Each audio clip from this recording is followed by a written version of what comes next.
malas berusaha. Orang kalau sudah terlalu asik berkhayal, menghitung bintang di langit, malas berusaha. Kalau ada temannya kerja jadi buruh kasar, bawa hasil yang merupakan jerih payah dan peras keringat dia, 1 minggu bergaji 10-15 ribu, diketawain. Apaan gaji lu 10 ribu, 15 ribu? Entar gua nih kalau ketembus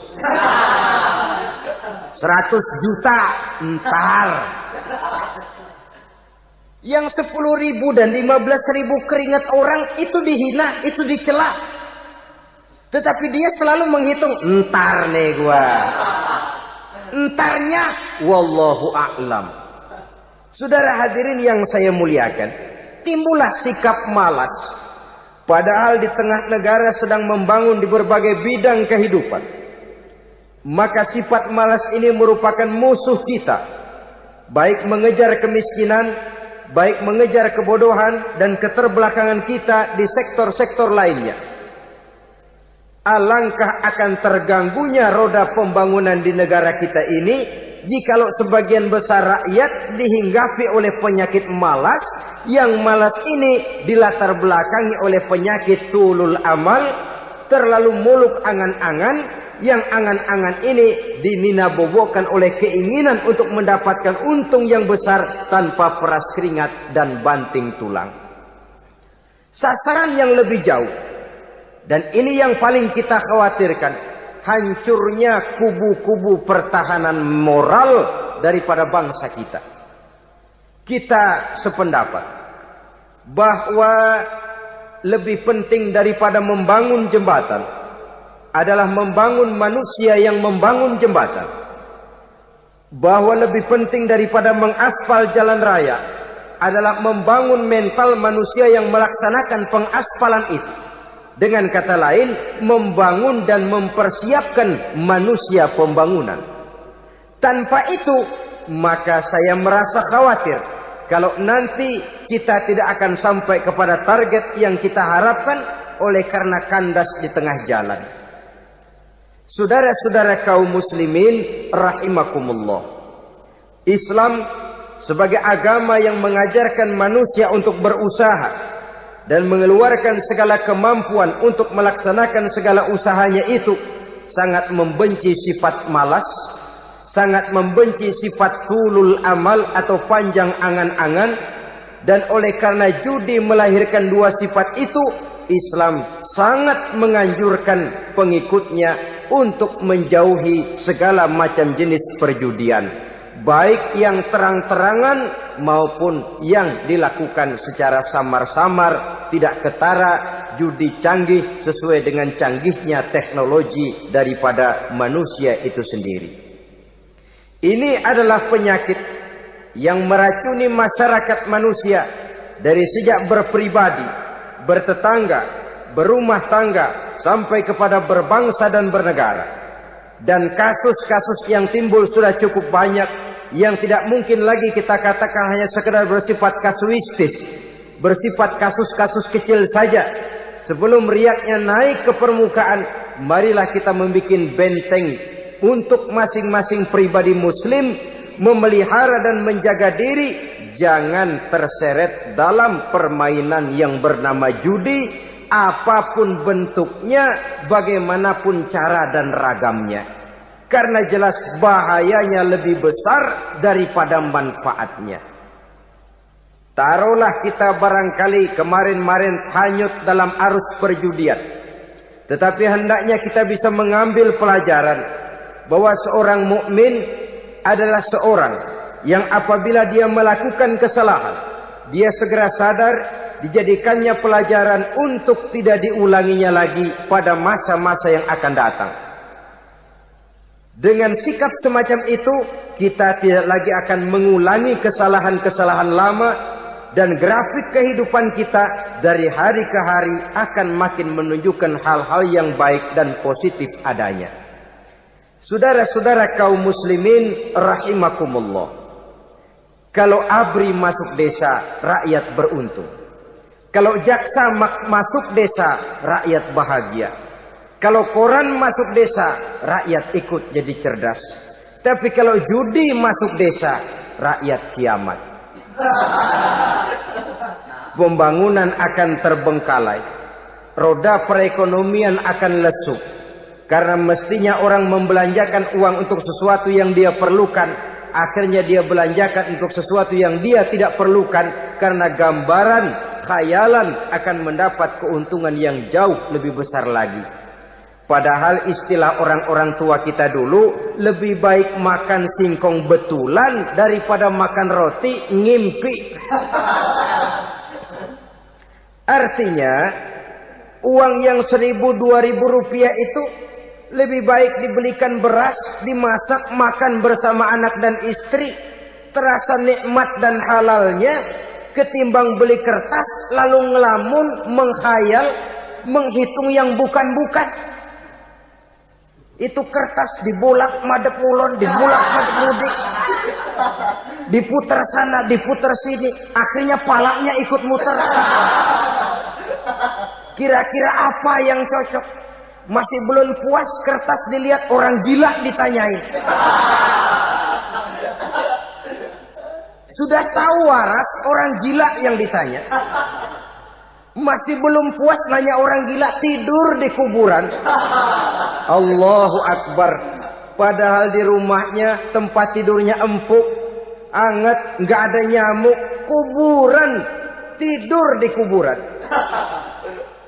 Dampak-dampak negatif yang semacam ini pada gilirannya mau atau tidak mau akan menyeberang kepada garis akidah, membahayakan dan mengancam nilai-nilai tauhid yang kita miliki. Sudah kertas dibolak-balik, tidak puas, orang gila ditanya. Orang gila ditanya belum maram, tidur di kuburan. Barangkali ada bisikan. Saudara hadirin yang saya muliakan, memang walaupun wahyu sudah berhenti, tapi Allah masih memberikan ilham kepada hamba-hambanya yang dikehendakinya. Tetapi ilham itu bentuknya positif. Kalau saudara pagi-pagi berniat, tahu-tahu datang pikiran nanti malam mau ngaji, itu namanya ilham. Kalau saudara sedang merenung, tahu-tahu datang pikiran, saya mau sedekah, itu namanya ilham, bentuknya positif. Tapi kalau ngelamun, tahu-tahu datang pikiran nomor sekian pasang, itu bukan ilham, itu belis.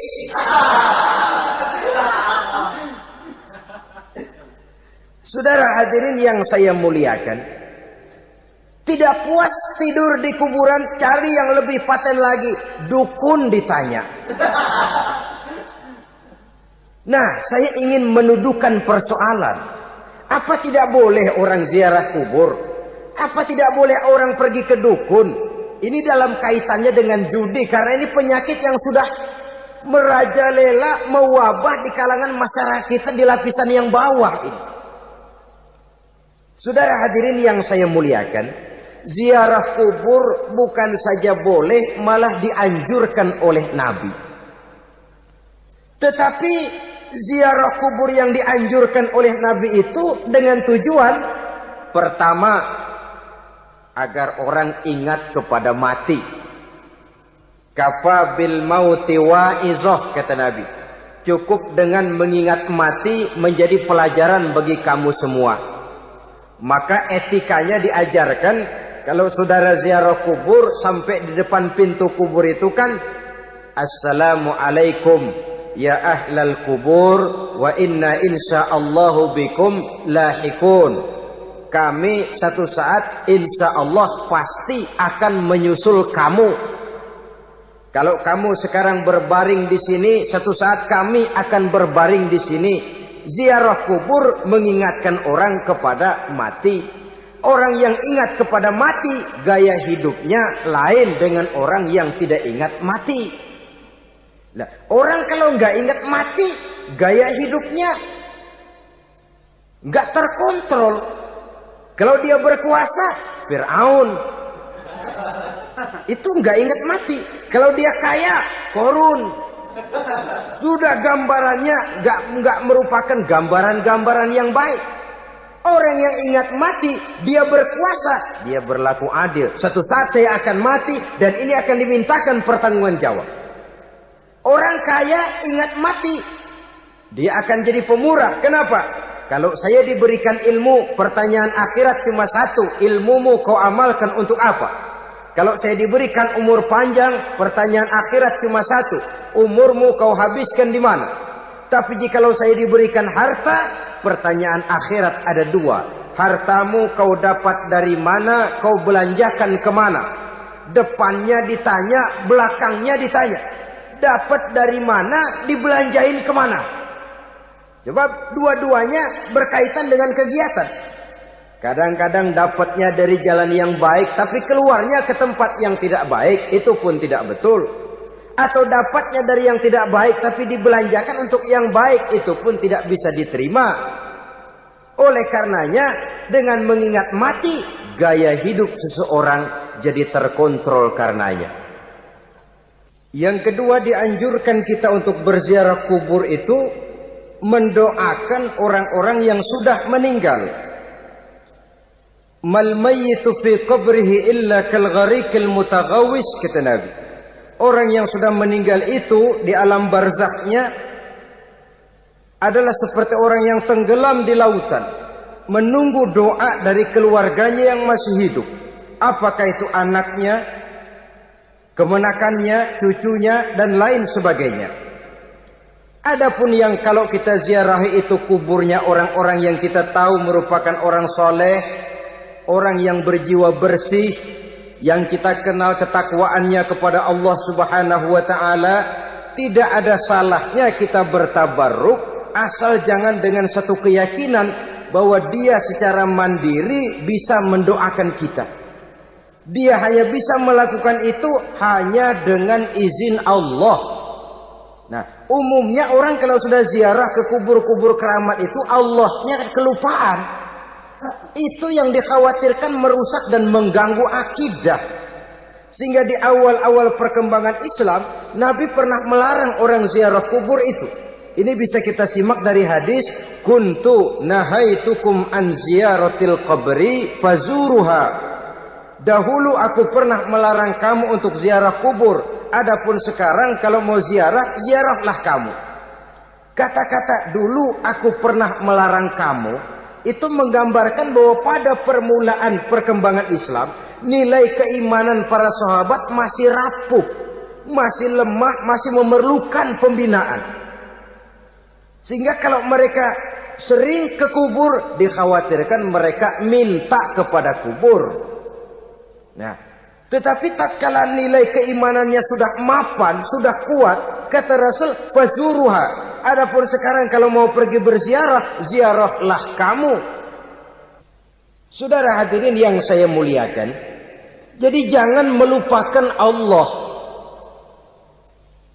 Saya bisa saja berkata, kalau saya misalnya pakai cincin, lalu saya bilang, saya sejak pakai cincin ini, jangan anak gadis, nenek-nenek ngelihat saya lemes. Atau sejak pakai cincin ini, dagangan laris bener. Cincin itu yang menggelincirkan akidah. Untuk tidak tergelincir, orang harus tidak melupakan Allah. Dia bisa berkata, alhamdulillah, Allah memberikan keistimewaan kepada batu cincin saya. Batu cincinnya tidak apa-apa, Allah yang memberikan keistimewaan. Ini dalam bentuk yang langsung. Dalam bentuk yang tidak langsung kita bisa lihat, misalnya kalau petani ditanya, oh, ini bisa panen besar ini rahasianya apa, Pak? Oh, pupuk urea, pupuk urea. Nah, Allah nomor 16. Seorang petani yang baik keimanannya, dia akan berkata, kami bisa panen besar karena izin Allah. Lah, kalau pupuknya mah pakai pupuk urea, izin Allahnya dahulu, baru kemudian pupuknya nyusul. Jadi sebenarnya bukan cuma pergi ke dukun yang bisa merusak keimanan, pergi ke dokter juga bisa loh merusak keimanan. Kalau berkeyakinan bahwa dokter itulah yang memberikan sembuh, kenapa akidah saudara tidak tergelincir karenanya? Dokter hanya memberikan obat dan resep, sembuh itu datangnya dari Allah. Ini yang diungkapkan lewat lisan Nabi Ibrahim alaihissalam, wa idza maridtu fahuwa yashfini. Apabila aku sakit, dialah Allah yang memberikan sembuh. Memberikan sembuh. Jangan juga menyalahartikan ayat ini. Ada ayat begini sakit terus nekat. Udah nggak usah berobat dah, memang penyakit dari Tuhan. Ntar waktunya baik ya baik ya. Udah ampek terus dah. Orang yang berobat saja belum tentu sembuh, apalagi yang tidak berobat. Sama juga orang nggak sembayang kita ajakin ngotot, lo juga yang sembayang belum tentu masuk surga katanya. Lah yang sembayang belum tentu masuk surga, bagaimana cengoran lo yang nggak sembayang?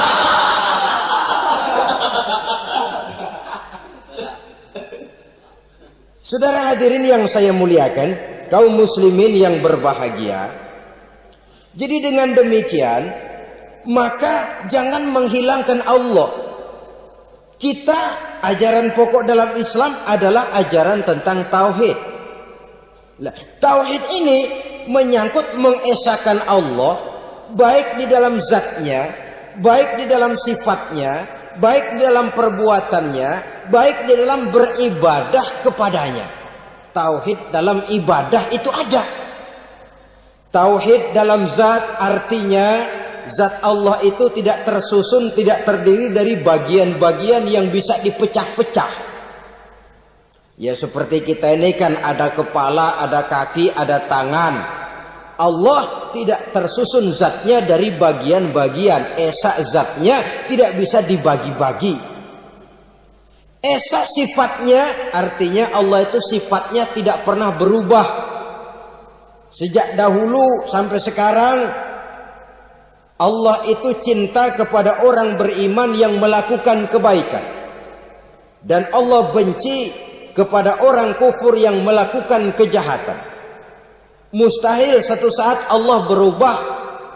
Orang kufur yang berbuat kejahatan didemenin, orang mukmin yang berbuat kebaikan dikeselin. Misalnya tahun 2000 Tuhan giliran jengkel sama orang mukmin. Itu mustahil, dia esa di dalam sifatnya. Lain dengan sifat kita manusia. Sifat kita ini kan relatif. Ada saatnya kita senang, lain saat yang kita senang betul kita caci maki. Hari ini kita caci maki, besok kita puji. Lihat teman kaya, habis kita omongin. Boleh jadi dia kaya, kenapa? Dukunnya 36. Begitu kita habis caci maki begitu, dia datang ngasih duit sama kita. Cacian itu bisa berubah menjadi pujian. Lu ya emang bukan main dah. Sifat kita itu relatif, bisa terpengaruh oleh situasi dan kondisi. Saudara hadirin yang saya hormati, kaum muslimin yang berbahagia, Allah juga esa di dalam perbuatannya. Artinya di dalam menciptakan apapun yang akan diciptakan oleh Allah, di dalam melakukan apapun yang akan dilakukan oleh Allah, tidak terikat kepada faktor lain, tidak memerlukan bantuan lain. Dia adalah mutlak. Nah, kemudian kita mengesahkan Allah dalam zatnya, mengesahkan Allah dalam sifatnya, mengesahkan Allah dalam perbuatannya. Belum tentu berarti kita mengesahkan Allah dalam ibadahnya. Sebab banyak orang yang yakin betul Allah itu esa, teguh dengan pendiriannya. Tuhan lu siapa? Allah. Allah bagaimana? Esa. Bagaimana kalau 2? Kagak. 3? Enggak. Mantap. Soal tahlil paten.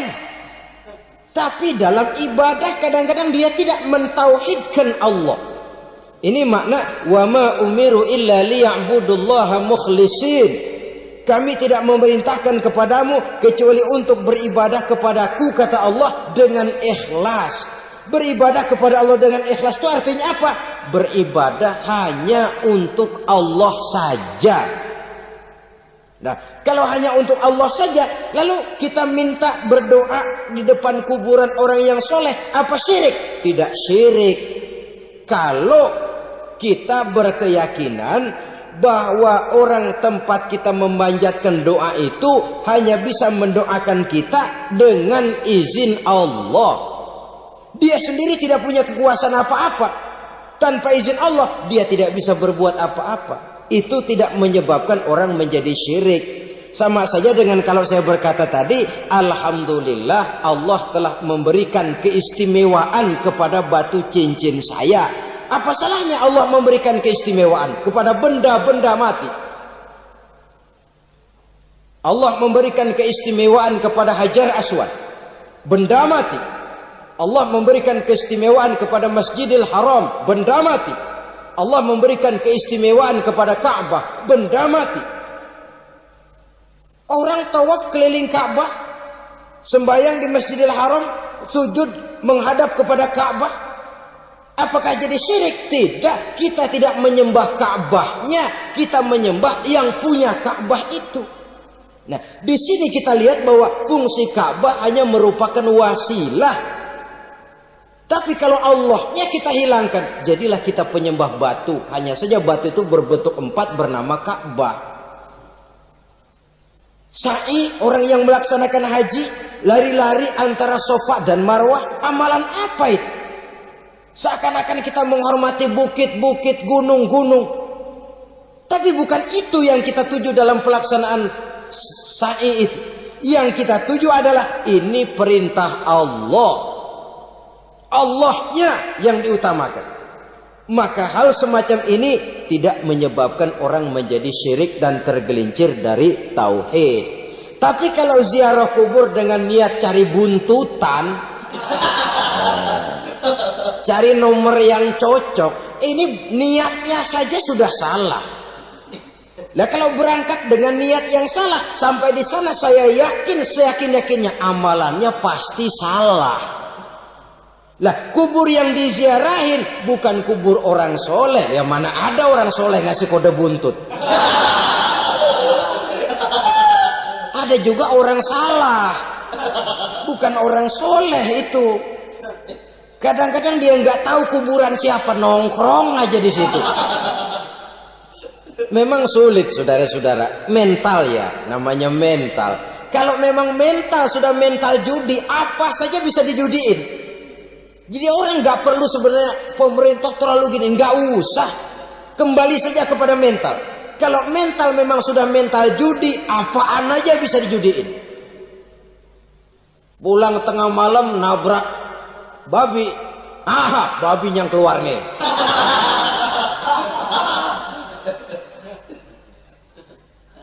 Mobil lewat, nomornya bisa dijudiin. Bajai lewat, bajai bisa dijudiin. Mental. Kalau memang mental sudah mental judi, apapun saja bisa dijudikan. Saudara hadirin yang saya muliakan, lalu bagaimana dengan dukun? Ya, saudara hadirin, pergi ke dukun hakikatnya sama dengan pergi ke dokter. Orang berusaha melaksanakan yang namanya syariat, hakikatnya kembalikan kepada Allah. Syariatnya kita laksanakan. Tetapi, nah ini tetapi, yang pertama saudara harus tahu betul dukunnya itu bayang apa enggak, agamanya kuat apa enggak. Sebab ya tentu tidak ada dukun yang jelek, karena pada umumnya penyakit dukun itu kan nyohor, iklan lewat koleha-kolehanya. Kita bisul kecil datang, kita dukun, ini si kecil kemarin bisul kayak kelapa 5 menit baik. 5 menit padahal kemarin kagak ada yang datang. Diolah sedemikian rupa supaya orang mantap. Jadi jangan asal sembarangan. Kadang-kadang lihat potongan dukunnya aja kita ngeri. Mukanya sudah kremot, nggak pernah tersentuh air wudhu. Jangankan air wudhu, mandi aja jarang. Yang kayak begini yang dipegang mati-matian, yang dipercayai habis-habisan, akan kita kemanakan tauhid kita ini? Apalagi kalau perginya sudah dengan niat mencari nomor yang jitu. Itu saya katakan lagi tadi, berangkat saja sudah dengan niat yang salah. Orang berusaha silakan. Sama juga kita ke dokter. Oleh dokter kan setelah diperiksa penyakit kita, lalu dianalisa, oh ini penyakitnya ini. Kemudian diberikan obat. Lah, obat itu kan tentu ada aturan minumnya tuh. Yang kapsul ini sehari 3 kali, yang tablet ini sehari 2 kali. Kalau kita minumnya kelebihan, overdosis namanya. Saking pengen cepet baik, sekali minum 10 tablet. Ya memang nggak sakit-sakit lagi, tapi nggak hidup sudah. Habis. Kita pun dalam melaksanakan amalan hidup beragama begitu. Saudara datang kepada kiai, orang-orang soleh, meminta amalan, wiridan, itu jangan sampai overdosis. Tidak sesuai dengan kemampuan pribadi. Wong masih SD sudah minta matematika kelas SMP, celeng. Baru SMP sudah minta diajarkan filsafat kelas perguruan tinggi, semaput. Kenapa? Daya tampungnya nggak kuat. Emang ukuran secangkir, minta di sini seember, ya luber. Lebihnya nggak cukup. Kenapa? Yang diberikan, yang diamalkan tidak sesuai dengan makomnya, tidak sesuai dengan kemampuan yang ada pada dirinya. Saudara hadirin yang saya muliakan, akhirnya apa? Mencelakakan dirinya sendiri. Ngawur. Baru sembahyang seminggu udah ngaku ketemu malaikat.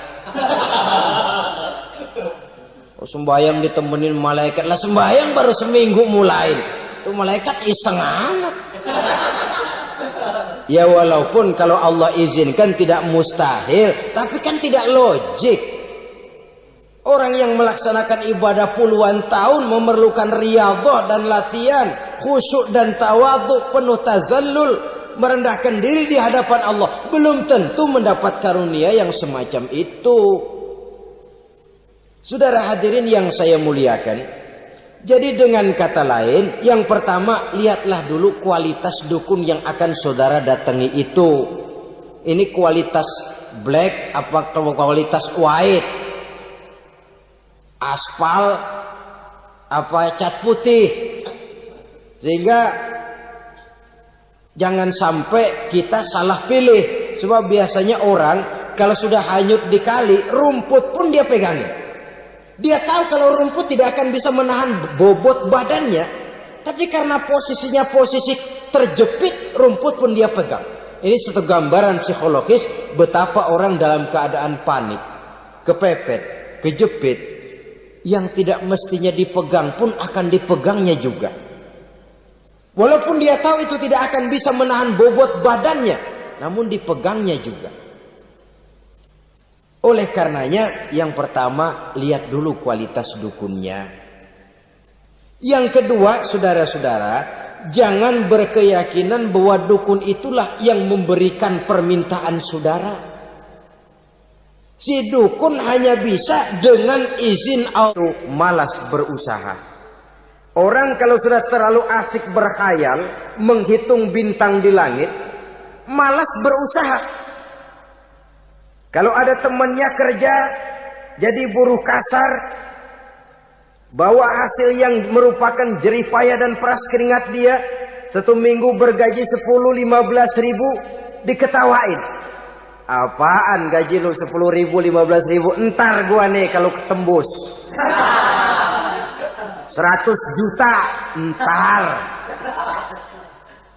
Yang 10 ribu dan 15 ribu keringat orang itu dihina, itu dicela.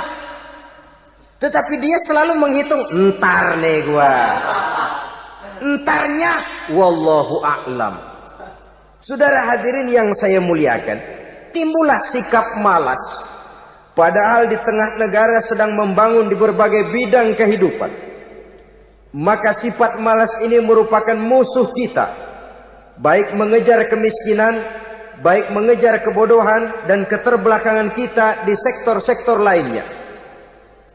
Alangkah akan terganggunya roda pembangunan di negara kita ini jikalau sebagian besar rakyat dihinggapi oleh penyakit malas, yang malas ini dilatar belakangi oleh penyakit tulul amal, terlalu muluk angan-angan, yang angan-angan ini dininabobokan oleh keinginan untuk mendapatkan untung yang besar tanpa peras keringat dan banting tulang. Sasaran yang lebih jauh, dan ini yang paling kita khawatirkan, hancurnya kubu-kubu pertahanan moral daripada bangsa kita.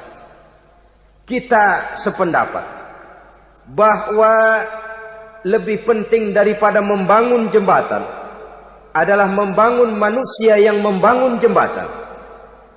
Bahwa lebih penting daripada mengaspal jalan raya adalah membangun mental manusia yang melaksanakan pengaspalan itu.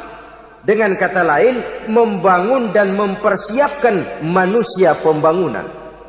Tanpa itu, maka saya merasa khawatir kalau nanti kita tidak akan sampai kepada target yang kita harapkan oleh karena kandas di tengah jalan.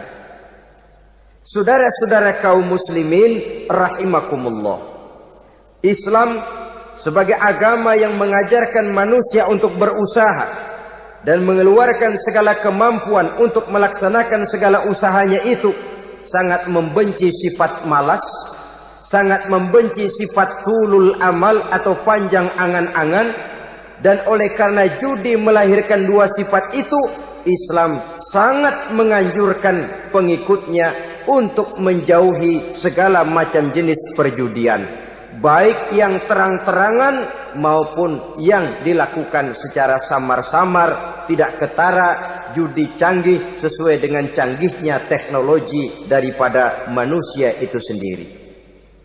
Ini adalah penyakit yang meracuni masyarakat manusia dari sejak berpribadi, bertetangga, berumah tangga, sampai kepada berbangsa dan bernegara. Dan kasus-kasus yang timbul sudah cukup banyak, yang tidak mungkin lagi kita katakan hanya sekedar bersifat kasuistis, bersifat kasus-kasus kecil saja.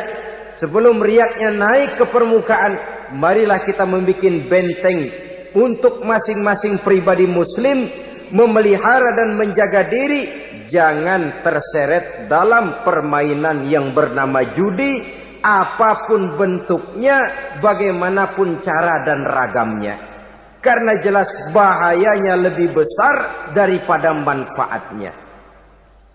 Taruhlah kita barangkali kemarin-marin hanyut dalam arus perjudian, tetapi hendaknya kita bisa mengambil pelajaran bahwa seorang mukmin adalah seorang yang apabila dia melakukan kesalahan, dia segera sadar, dijadikannya pelajaran untuk tidak diulanginya lagi pada masa-masa yang akan datang. Dengan sikap semacam itu, kita tidak lagi akan mengulangi kesalahan-kesalahan lama, dan grafik kehidupan kita dari hari ke hari akan makin menunjukkan hal-hal yang baik dan positif adanya.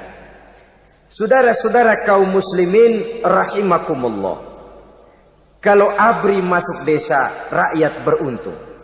Kalau jaksa masuk desa, rakyat bahagia. Kalau koran masuk desa, rakyat ikut jadi cerdas. Tapi kalau judi masuk desa, rakyat kiamat. Pembangunan akan terbengkalai, roda perekonomian akan lesu. Karena mestinya orang membelanjakan uang untuk sesuatu yang dia perlukan, akhirnya dia belanjakan untuk sesuatu yang dia tidak perlukan, karena gambaran, khayalan akan mendapat keuntungan yang jauh lebih besar lagi. Padahal istilah orang-orang tua kita dulu, lebih baik makan singkong betulan daripada makan roti ngimpi. Artinya, uang yang 1.000-2.000 rupiah itu lebih baik dibelikan beras, dimasak, makan bersama anak dan istri, terasa nikmat dan halalnya ketimbang beli kertas lalu ngelamun, menghayal, menghitung yang bukan-bukan. Itu kertas dibolak madep ulon, dibolak madep mudik, diputar sana, diputar sini, akhirnya palanya ikut muter. Kira-kira apa yang cocok? Masih belum puas, kertas dilihat, orang gila ditanyain. Sudah tahu waras, orang gila yang ditanya. Masih belum puas, nanya orang gila, tidur di kuburan. Allahu Akbar. Padahal di rumahnya tempat tidurnya empuk, anget, nggak ada nyamuk. Kuburan, tidur di kuburan. Dampak-dampak negatif yang semacam ini pada gilirannya mau atau tidak mau akan menyeberang kepada garis akidah, membahayakan dan mengancam nilai-nilai tauhid yang kita miliki. Sudah kertas dibolak-balik tidak puas, orang gila ditanya. Orang gila ditanya belum maram, tidur di kuburan. Barangkali ada bisikan. Saudara hadirin yang saya muliakan, memang walaupun wahyu sudah berhenti, tapi Allah masih memberikan ilham kepada hamba-hambanya yang dikehendakinya. Tetapi ilham itu bentuknya positif. Kalau saudara pagi-pagi berniat, tahu-tahu datang pikiran nanti malam mau ngaji, itu namanya ilham. Kalau saudara sedang merenung, tahu-tahu datang pikiran, saya mau sedekah, itu namanya ilham, bentuknya positif. Tapi kalau ngelamun, tahu-tahu datang pikiran nomor sekian pasang, itu bukan ilham, itu belis.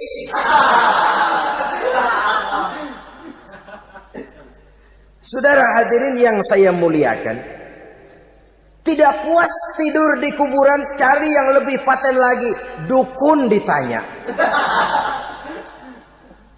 Nah, saya ingin menuduhkan persoalan. Apa tidak boleh orang ziarah kubur? Apa tidak boleh orang pergi ke dukun? Ini dalam kaitannya dengan judi, karena ini penyakit yang sudah merajalela, mewabah di kalangan masyarakat kita di lapisan yang bawah ini. Saudara hadirin yang saya muliakan, ziarah kubur bukan saja boleh, malah dianjurkan oleh Nabi. Tetapi ziarah kubur yang dianjurkan oleh Nabi itu dengan tujuan pertama, agar orang ingat kepada mati. Kafa bil mauti wa'izah, kata Nabi. Cukup dengan mengingat mati menjadi pelajaran bagi kamu semua. Maka etikanya diajarkan, kalau saudara ziarah kubur sampai di depan pintu kubur itu kan, Assalamualaikum ya ahlal kubur wa inna insyaallahu bikum lahikun. Kami satu saat insya Allah pasti akan menyusul kamu. Kalau kamu sekarang berbaring di sini, satu saat kami akan berbaring di sini. Ziarah kubur mengingatkan orang kepada mati. Orang yang ingat kepada mati, gaya hidupnya lain dengan orang yang tidak ingat mati. Nah, orang kalau nggak ingat mati, gaya hidupnya nggak terkontrol. Kalau dia berkuasa, Fir'aun. Itu nggak ingat mati. Kalau dia kaya, Korun. Sudah gambarannya nggak merupakan gambaran-gambaran yang baik. Orang yang ingat mati, dia berkuasa, dia berlaku adil. Suatu saat saya akan mati dan ini akan dimintakan pertanggungan jawab. Orang kaya ingat mati, dia akan jadi pemurah. Kenapa? Kalau saya diberikan ilmu, pertanyaan akhirat cuma satu, ilmumu kau amalkan untuk apa? Kalau saya diberikan umur panjang, pertanyaan akhirat cuma satu, umurmu kau habiskan di mana? Tapi jikalau saya diberikan harta, pertanyaan akhirat ada dua, hartamu kau dapat dari mana, kau belanjakan kemana? Depannya ditanya, belakangnya ditanya, dapat dari mana, dibelanjain kemana? Sebab dua-duanya berkaitan dengan kegiatan. Kadang-kadang dapatnya dari jalan yang baik, tapi keluarnya ke tempat yang tidak baik, itu pun tidak betul.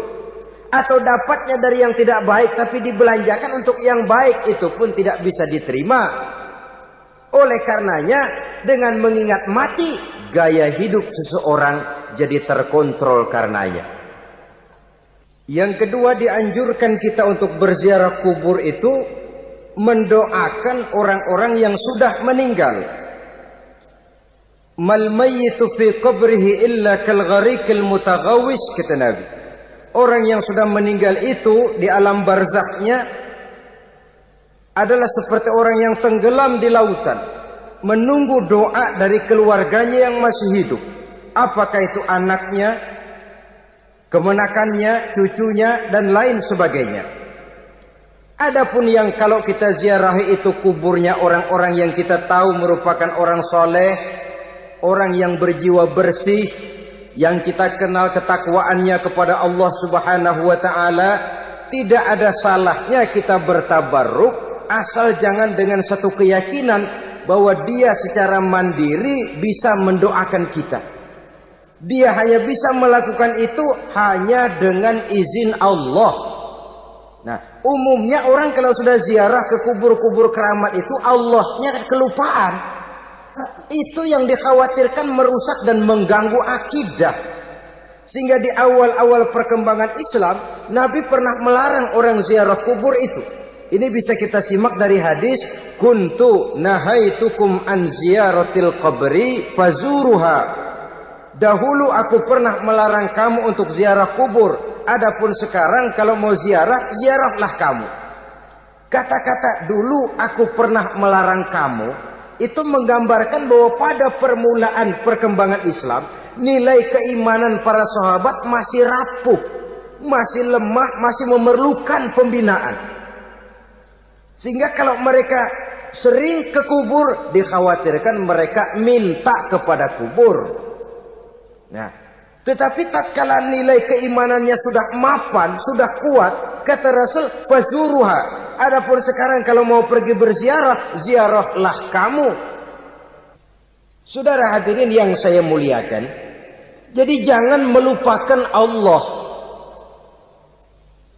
Saya bisa saja berkata, kalau saya misalnya pakai cincin, lalu saya bilang, saya sejak pakai cincin ini, jangan anak gadis, nenek-nenek ngelihat saya lemes. Atau sejak pakai cincin ini, dagangan laris bener. Cincin itu yang menggelincirkan akidah. Untuk tidak tergelincir, orang harus tidak melupakan Allah. Dia bisa berkata, alhamdulillah, Allah memberikan keistimewaan kepada batu cincin saya. Batu cincinnya tidak apa-apa, Allah yang memberikan keistimewaan. Ini dalam bentuk yang langsung. Dalam bentuk yang tidak langsung kita bisa lihat, misalnya kalau petani ditanya, oh ini bisa panen besar ini rahasianya apa Pak? Oh, pupuk urea. Pupuk urea. Nah, Allah nomor 16.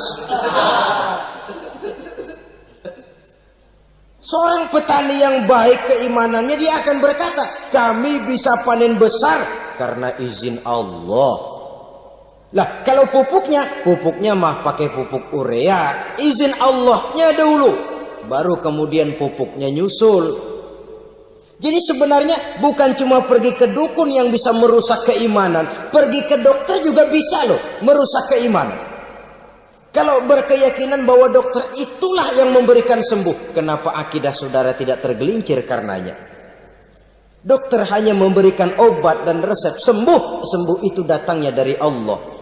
Ini yang diungkapkan lewat lisan Nabi Ibrahim alaihi salam, wa idza maridtu fahuwa yashfini. Apabila aku sakit, dialah Allah yang memberikan sembuh. Memberikan sembuh. Jangan juga menyalahartikan ayat ini. Ada ayat begini sakit terus nekat. Udah nggak usah berobat dah, memang penyakit dari Tuhan. Ntar waktunya baik ya baik ya. Udah ampek terus dah. Orang yang berobat saja belum tentu sembuh, apalagi yang tidak berobat. Sama juga orang nggak sembahyang kita ajakin ngotot, lo juga yang sembahyang belum tentu masuk surga katanya. Lah yang sembahyang belum tentu masuk surga, bagaimana cengoran lo yang nggak sembahyang?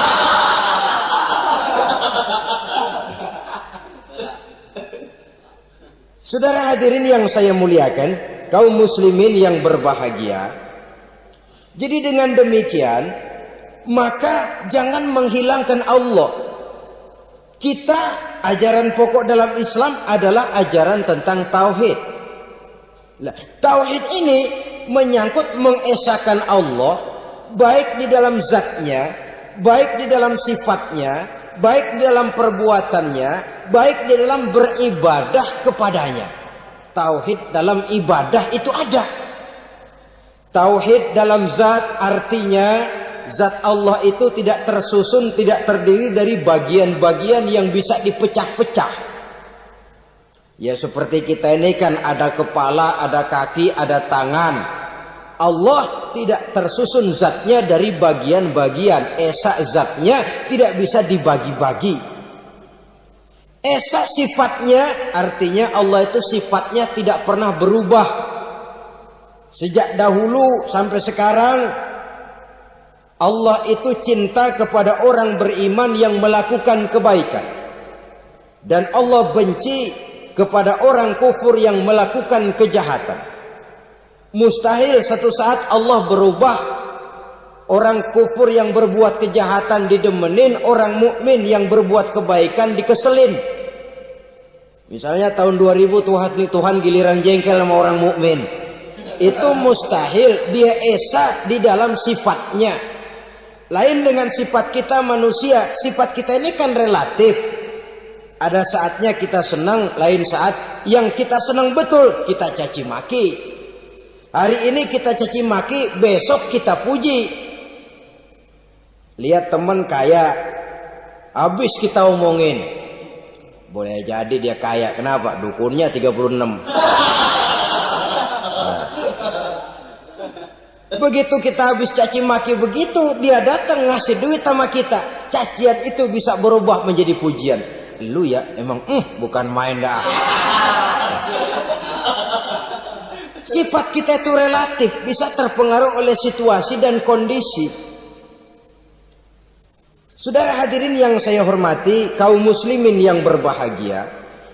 Allah juga esa di dalam perbuatannya. Artinya di dalam menciptakan apapun yang akan diciptakan oleh Allah, di dalam melakukan apapun yang akan dilakukan oleh Allah, tidak terikat kepada faktor lain, tidak memerlukan bantuan lain. Dia adalah mutlak.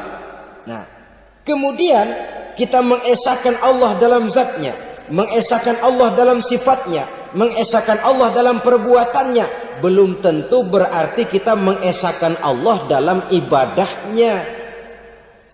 Sebab banyak orang yang yakin betul Allah itu esa, teguh dengan pendiriannya. Tuhan lu siapa? Allah. Allah bagaimana? Esa. Bagaimana kalau dua? Kagak. Tiga? Enggak. Mantap. Soal tahlil paten. Tapi dalam ibadah kadang-kadang dia tidak mentauhidkan Allah. Ini makna wa ma umiru illa liya'budullaha mukhlisin. Kami tidak memerintahkan kepadamu kecuali untuk beribadah kepadaku, kata Allah, dengan ikhlas. Beribadah kepada Allah dengan ikhlas itu artinya apa? Beribadah hanya untuk Allah saja. Nah, kalau hanya untuk Allah saja, lalu kita minta berdoa di depan kuburan orang yang soleh, apa syirik? Tidak syirik. Kalau kita berkeyakinan bahwa orang tempat kita memanjatkan doa itu hanya bisa mendoakan kita dengan izin Allah. Dia sendiri tidak punya kekuasaan apa-apa. Tanpa izin Allah, dia tidak bisa berbuat apa-apa. Itu tidak menyebabkan orang menjadi syirik. Sama saja dengan kalau saya berkata tadi, alhamdulillah Allah telah memberikan keistimewaan kepada batu cincin saya. Apa salahnya Allah memberikan keistimewaan kepada benda-benda mati? Allah memberikan keistimewaan kepada Hajar Aswad, benda mati. Allah memberikan keistimewaan kepada Masjidil Haram, benda mati. Allah memberikan keistimewaan kepada Ka'bah, benda mati. Orang tawaf keliling Ka'bah, sembahyang di Masjidil Haram, sujud menghadap kepada Ka'bah. Apakah jadi syirik? Tidak. Kita tidak menyembah Ka'bahnya, kita menyembah yang